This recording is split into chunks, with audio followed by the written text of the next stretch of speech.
Corner Podcast, persembahan dari Subdirektorat Kewirausahaan Mahasiswa. Create your business, create your own future. Bersama saya Syafira Indah Santosa dari Program Studi Penyuluhan dan Komunikasi Pertanian yang pada hari ini berkesempatan menjadi host dalam salah satu episode yang tentunya tidak kalah menarik. Karena hari ini teman-teman kita bertemu dengan narasumber yang luar biasa sekali. Beliau ini sudah menjalankan usaha sejak SMA hingga hari ini ya, yang juga merupakan CEO ataupun founder dari Sedah Corner. Halo Kak, apa kabar? Halo. Oke, boleh dong Kak perkenalan dulu dan juga dijelaskan Sedah Corner ini tuh bergerak di bidang apa? Oke, sebelumnya aku perkenalan dulu. Nama aku Sedah, lengkapnya Kinani Sedamira. Memang biasanya dipanggil Sedah aja gitu. Nah, aku ini punya brand namanya Sedah Corner. Sedah itu ada yang dari nama aku sih, Sedah Corner. Karena nama aku Sedah gitu. Jadi Sedah Corner ini tuh bergerak di bidang craft atau kerajinan ya. Terus berbasis fiber art, jadi memang kita fokusnya ke seni mengolah benang dengan produk utamanya itu tas, ranjut, dan nakam gitu. Oke, berarti bergerak di bidang kerajinan ya. Ini seperti di depan ini sudah ada produknya ya teman-teman. Ini bisa dijelaskan Kak, ini Kakak itu bikin apa aja sih sebetulnya? Oke, jadi emang produk utama kita itu tas, terus jadi produk tersier gitu. Terus aku ada produk lainnya itu ada aksesoris, ada anting-anting yang kayak aku pakai anting. Oh iya, nggak kelihatan.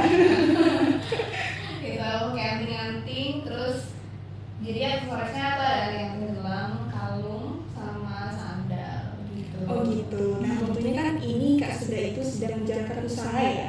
Iya. Nah tentunya dalam setiap usaha pasti ada awal ceritanya nih Kak.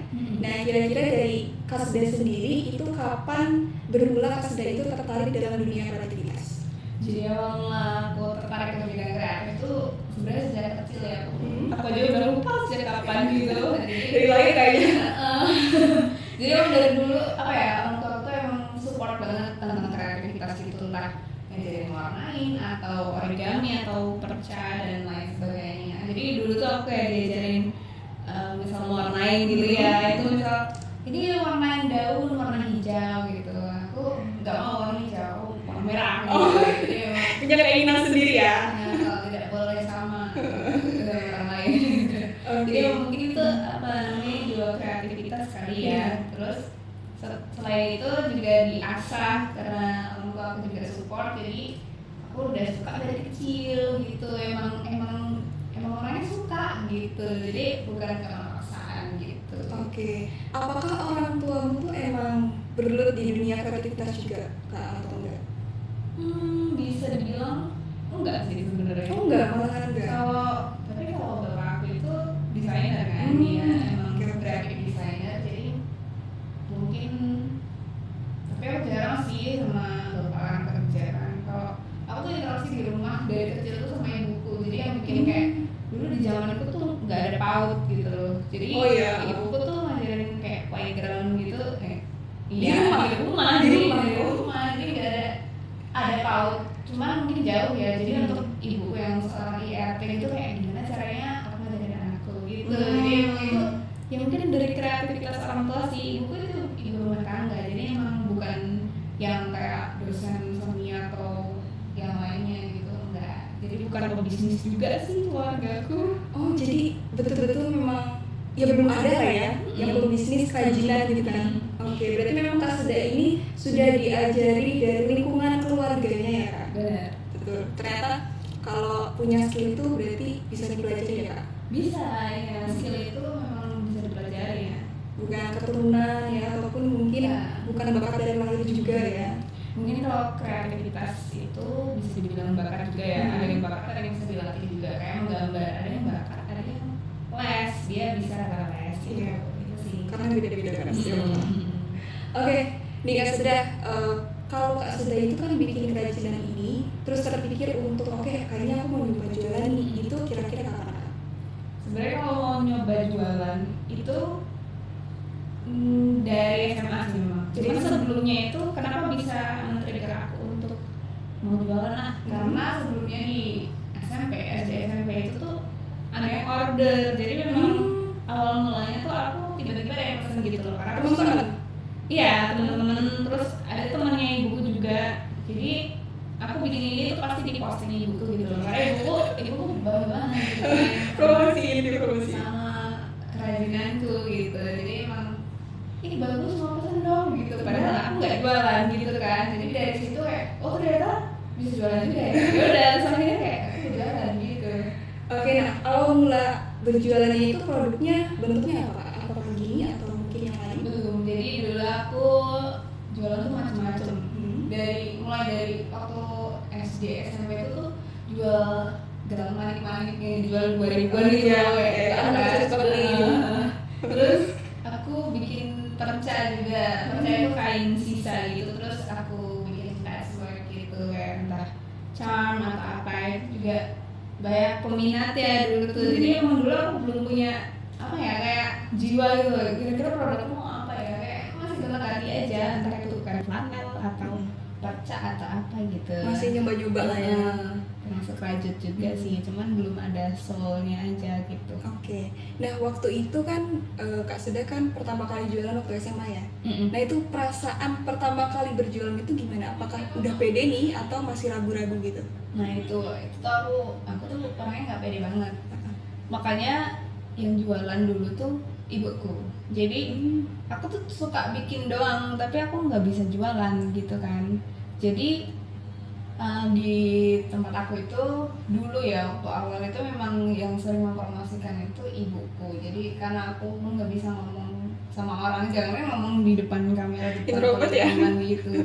Iya, jadi emang aku nggak bisa ngomong, terus jadi takut lah pokoknya sama orang dan sama dunia luar gitu. Terus akhirnya ada perasaan nggak pede itu ada banget gitu, kayak misalnya produkku kayaknya nggak layak gitu loh. Terus tapi waktu ada orang beli dan orang suka, itu langsung kayak oh kok ada yang suka ya, padahal begini doang gitu kan. Karena Kalian sendiri gitu. Jadi emang percaya diri tuh bisa dibangun juga sih, itu jam terbang. betul sekali. Oke, nih Kak Seda, tadi kan kita sudah membicarakan mengenai usaha Kak Seda ya, yang di awal. Nah kemudian ini kan Kak Seda kesibukannya berarti masih mahasiswa? Paling sibuk dikit ini buat ngurus surat keterangan lulus sama buat wisuda itu aja sih. Oke, karena sudah skripsian ya. Kalau yang lainnya aku fokus ke usaha. Ini udah banyak banget gitu, kayak ada berjanjian sama mitra gitu. Nah itu mitranya boleh diceritakan nggak Kak? Okay. Mitranya itu apa aja gitu?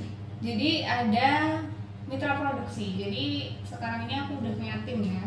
Udah ada tim. Jadi yang memproduksi makeup itu bukan cuma aku ada 8 tim, itu ada 3 itu rajut dan 5 itu makeup gitu. Terus mitra aku ini aku ambil dari tetangga sekitarku aja gitu. Jadi emang programku itu sekalian memberdayakan ibu-ibu rumah tangga. Luar biasa gitu. Jadi di rumah itu kan banyak ibu rumah tangga yang dia punya anak-anak kecil gitu. Mereka tuh mau bekerja tapi gak mau ninggal anaknya. Oh ya, paham. Nah, jadi aku hadir di situ. Sebenarnya nggak sengaja juga ya, karena aku suka bikin workshop. Aku kalau di rumahku tuh open, terbuka buat siapapun gitu. Jadi kalau ada yang tetangga lewat, mau bikin apa gitu kan. Jadi ketahuan. Terus aku ajarin mereka gitu, mau nggak gitu. Akhirnya dia bisa bekerja tanpa meninggalkan anaknya gitu loh. Jadi mitra aku kayak gitu. Itu biasanya yang udah fix sama Sedah Corner itu ada 8 orang. 8 orang. Untuk perjanjian lainnya itu ada perusahaan dari Bali, itu perusahaan gede juga sih. Terus ada yang dari Jakarta juga. Nah gitu. Jadi macam-macam itu, ada mitra produksi sama mitra yang untuk aku melempar produkku. Jadi aku mau jual di mana sih gitu. Oke. Nah berarti kan Kak Seda ini membuat atau memproduksinya itu kan di rumah ya? Ya Kak. Nah itu apakah juga ada banyak pajangan atau melalui online? Pasti di rumah ada pajangan, cuman aku nggak punya showroom ya, aku belum punya showroom. Jadi emang di rumah itu workshop, tempat bengkel gitu. Jadi ada bahan baku di situ, ada showroom kecil, terus jadi satu gitu loh. Jadi dari bahan baku sampai bahan jadi ada di situ gitu. Terus aku juga online juga ada. Itu di mana aja kalau online? Online aku di Shopee sama TikTok Shop. TikTok Shop. Oke. Terus ada media sosialnya juga? Ada media sosialnya di namanya @sedahcorner_official. Itu sama kayak TikTok aku. Oke, boleh di follow teman-teman, silakan dicek dulu. SEDHAH corner_official gitu. Kalau Shopee-nya @sedah_corner. Oke, nah buat teman-teman yang mau lihat-lihat lagi ya barang-barang kerajinan lainnya itu bisa dicek langsung di Instagram Kak Sedah ya. Tadi apa Kak? sedahcorner_official. Oke. Oke, nah Kak Sedah, tadi kan kita membicarakan pada saat SMA ya. Kemudian kan Kak Sedah juga ini kuliah di desain komunikasi visual. Betul. Betul? Iya. Nah, itu tuh Kak Sedah ceritanya bagaimana, kenapa bisa Kak Sedah itu berminat untuk ke DKV itu? Jadi emang awal mulanya juga karena usaha ini, karena kan aku di SMA itu sebelumnya nggak karena itu sih. Jadi karena bapakku desain grafis gitu, desainer grafis, aku jadi pengen ke situ, pengen ke desain grafis. Tapi kebetulan juga aku udah ada usaha dan kayaknya kalau masuk DKV cocok deh. Kenapa aku pilih masuk DKV daripada Kria? Karena mungkin kalau Kria atau kerajinan itu aku kan udah bisa ya. Jadi aku pengen mengembangkan ke yang brandingnya gitu. Tapi ternyata di DKV itu belajarnya banyak banget ya. Ada animasi, ada fotografi dasar, ada coding juga, macem-macem. Dan sempat di DKV itu sempat mau terjerumus ke hal-hal baik. Jadi kayak di situ tuh karena asik kan ya, di DKV tuh banyak belajarnya, kayak ada komik, ada ilustrasi gitu kan. Karena aku juga suka gambar, jadi kayak aku besok mau jadi ilustrator gitu. Jadi kemana-mana ya? Iya, padahal tujuan awal aku masuk DKV itu karena mau nge-branding usahaku sendiri gitu. Tapi di ending aku akhirnya juga project akhirku juga membranding gini sih jadinya. Tetap ini ya. Nah, kalau waktu kuliah itu apakah Kak Sedah pernah ikut program seperti kewirausahaan itu? Iya dong, ikut pasti Wibawa berarti kan? Iya, ikut Wibawa. Boleh diceritakan dong Kak, Wibawa itu seperti apa, dan di sana tuh Kak Sedah ngapain aja sih gitu di program Wibawa? Jadi di Wibawa itu tuh program UNS ya, ini Wirausaha Baru Mahasiswa UNS. Itu di situ ada bootcamp, kayak bootcamp kita belajar tentang bisnis dari nol gitu. Jadi buat teman-teman mahasiswa yang mau belajar atau mau mengembangkan usaha, misalnya udah punya usaha kecil-kecilan mau dikembangkan, itu ada fasilitas dari kampus namanya Wibawa. Biasanya tiap tahun ada sih gitu. Tiap tahun ada. Oke, buat teman-teman nih yang mau berminat ya ikut Wibawa, jadi semester ini semester genap ya. Semester genap itu dibuka lagi nih Kak pendaftarannya kalau nggak salah untuk Wibawa. Jadi silakan untuk coba baca dulu panduannya ya, karena siapa tahu bisa jadi kayak Mbak Sedah ini luar biasa sekali. Oke, ini Mbak Sedah mengenai program Wibawa nih ya. Di Wibawa itu kan ada tim, ada tim tuh Kak. Ada. Itu tuh siapa aja dan mereka tuh pembagian tugasnya seperti apa? Jadi di tim Wibawaku itu aku ambil dari anak DKV semua. Itu sempat ada kendala awalnya karena ternyata teman-temanku pada KKN gitu kan, jadi pada bingung akhirnya gitu kan. Tapi tetap berjalan dengan lancar ya sampai akhir, alhamdulillah. Terus di situ kita pembagiannya kan ada 5 orang, jadi kita ada CEO, CMO, CFO, COO dan CMO gitu kan. CEO-nya sudah pasti saya gitu. Siapa lagi? Iya. Jadi si CEO itu tuh kayak dia pemimpinnya gitu loh. Jadi misalnya nggak ada CEO nggak bisa jalan, tapi nggak ada CFO dan lainnya juga nggak bisa jalan gitu kan. Jadi kita tuh satu tim dan harus emang mengandalkan teamwork. Di situ kita ada CPO juga. CPO itu kan produksi, bagian produksi itu. Jadi ada yang merangkap gitu loh. Jadi di satu CEO atau CMO gitu tuh ada satu ketuanya, tapi kita semua berlima. Jadi kelompok tuh ada 5 anak, ada 5 mahasiswa di situ. Jadi misal CEO-nya aku nih, tapi ya memang yang bertanggung jawab saya. Tapi yang lainnya itu membantu, kayak CPO, dia tim produksi. Tapi tetap yang bertanggung jawab kita berlima juga ikut membantu gitu, walaupun yang bertanggung jawab itu si satu mahasiswa ini gitu. CMO juga sama, CMO itu marketing kan, dia yang biasa nyari konten atau nyari bahan gimana nih biar kita bisa jualan gitu kan, biar orang-orang bisa menarik biar kita bisa menarik perhatian orang-orang gitu. Terus ada CFO finance, keuangan gitu, yang mencatat keuangan, yang ngatur cash flow-nya gitu biar nggak rugi. Kalau misal rugi terdeteksi gitu loh. Kita ada pencatatan keuangan juga.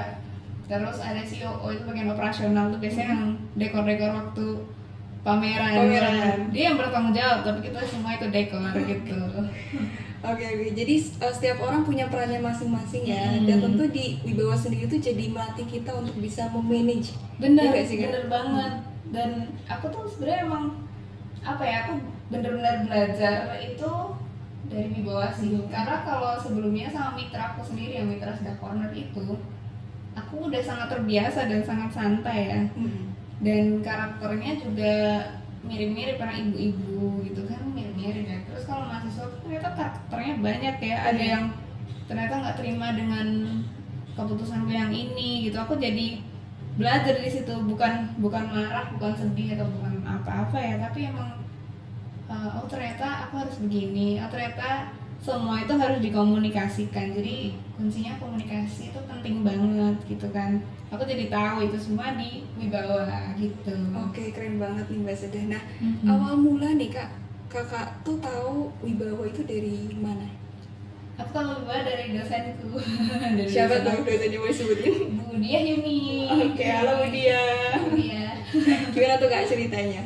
Jadi aku sebenarnya disuruh ikut Wibawa tuh udah lama, tapi aku nggak sempat terus karena aku waktu itu kayak ada magang, terus ya sama magang gue nggak bisa, terus tahun depannya lagi nggak bisa. Akhirnya tahun terakhir di semester 6 ya, jadi emang maksimal pendaftaran Wibawa itu semester 6 kan untuk S1 gitu. Jadi last banget nih, ini kesempatan terakhir gitu kan. Akhirnya ya udah aku daftar dan kita mau komitmen di Wibawa itu gitu sampai akhir.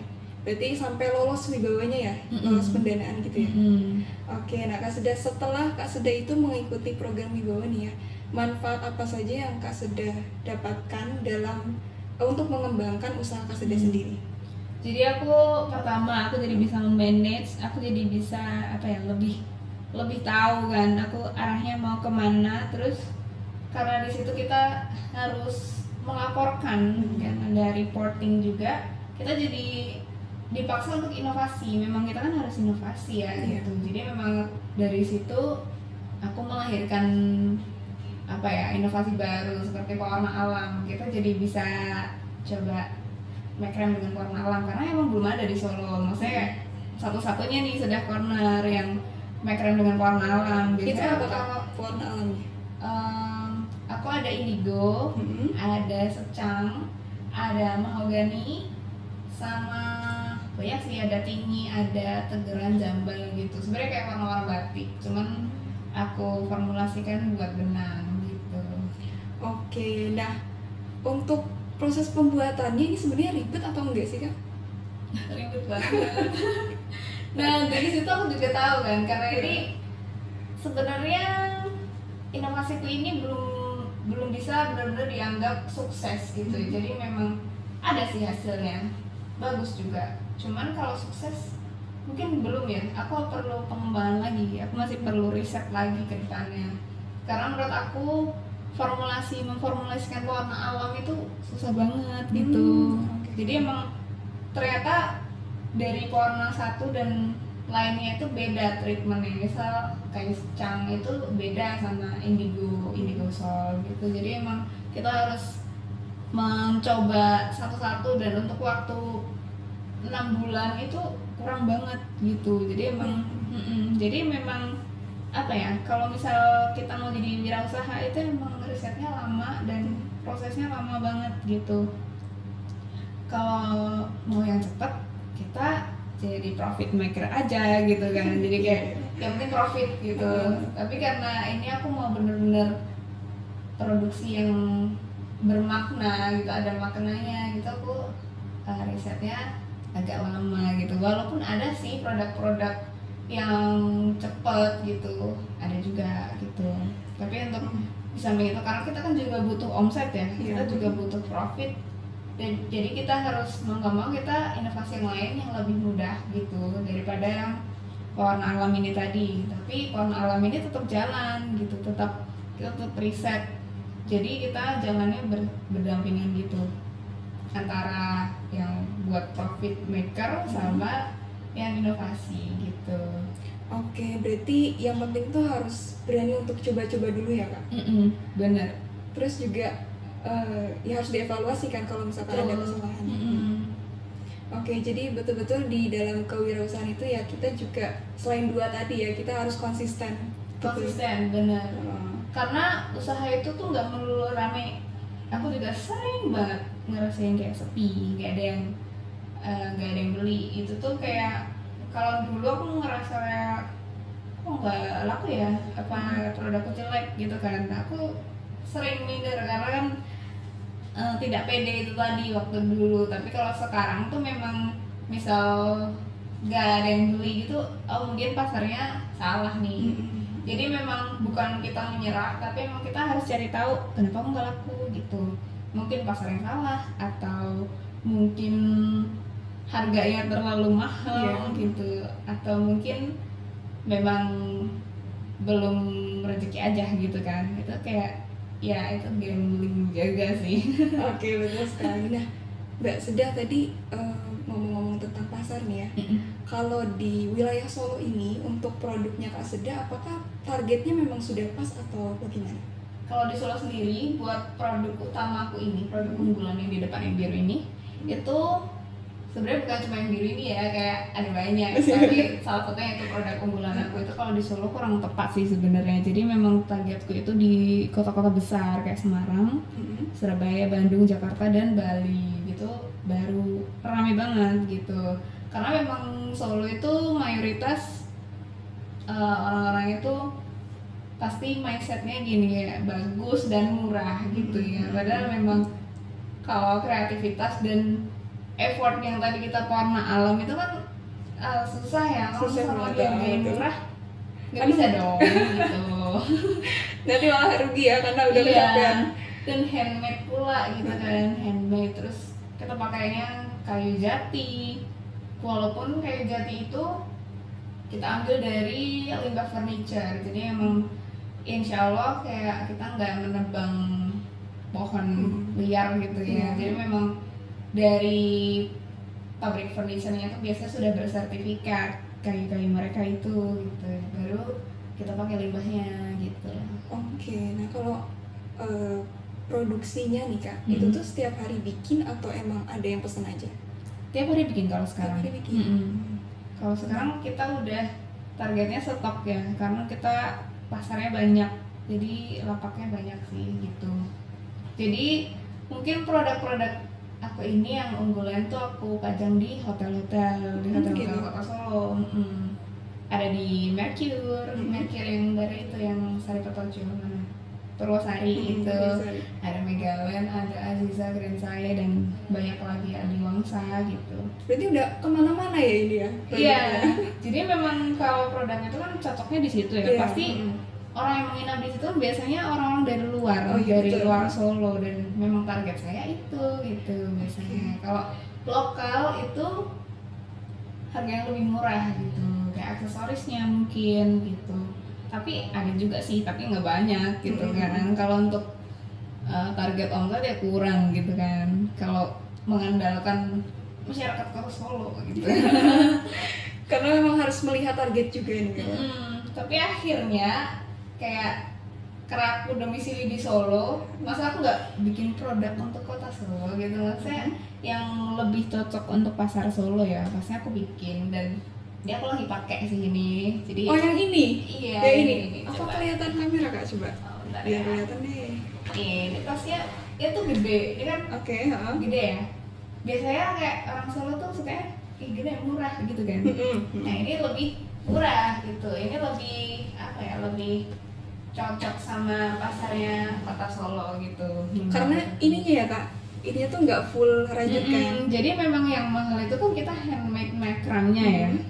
Dan di sini kita inovasiin gimana biar harganya bisa murah gitu. Ya udah akhirnya kita mix material gitu. Jadi memang kita harus bisa inovasi terus. Jadi bukan kita nggak boleh idealis ya, kecuali kalau kita nggak butuh duit gitu kan. Kalau misalnya kita mau jual rugi, nggak usah tuh mikir itu, idealis aja gitu. Tapi karena harapan Sudah Corner itu bukan cuma untuk menghidupi aku sendiri, tapi aku juga punya mitra atau karyawan ya, itu yang perlu digaji gitu kan. Jadi memang aku memikirkan itu juga sampai sana. Jadi mau nggak mau kita harus memikirkan produk yang murahnya gitu. Jadi kita ada yang prestige, ada yang murahnya juga gitu. Luar biasa, berarti emang harus pinter-pinter ya kalau berwirausaha itu, nggak asal-asalan ya sih? Iya benar. Walaupun dulu mungkin aku mulainya dari kayak asal-asalan gitu nggak sih, tapi aku juga setelah aku fix memutuskan untuk mau berbisnis, aku langsung sekolah, aku namanya sekolah bisnis gitu ada. Oh iya? Jadi pemerintah Kota Solo tuh juga menyediakan fasilitas itu loh, banyak banget di dinas perdagangan, dinas koperasi itu banyak banget. Jadi buat kalian, buat teman-teman yang mau entah itu di Solo atau di mana, itu kan kalau mau mencari fasilitas untuk menolong kalian kayak biar bisa lebih berkembang, itu tuh di daerah, tiap daerah pasti ada gitu, pasti ada fasilitasnya gitu. Entah itu dari BUMN atau pemerintahan gitu atau instansi-instansi yang swasta itu juga ada gitu biasanya. Oke, gitu. berarti emang harus gali-gali informasi lah ya. Benar, kita harus aktif juga gitu. Jadi kita tuh juga ada pelatihan ekspor gitu. Banyak loh di Solo gitu kan, pelatihan keuangan. Misal kita minusnya di mana nih gitu, kita harus tahu kan, kita harus analisis SWOT produk kita sendiri, misalnya brand kita sendiri gitu.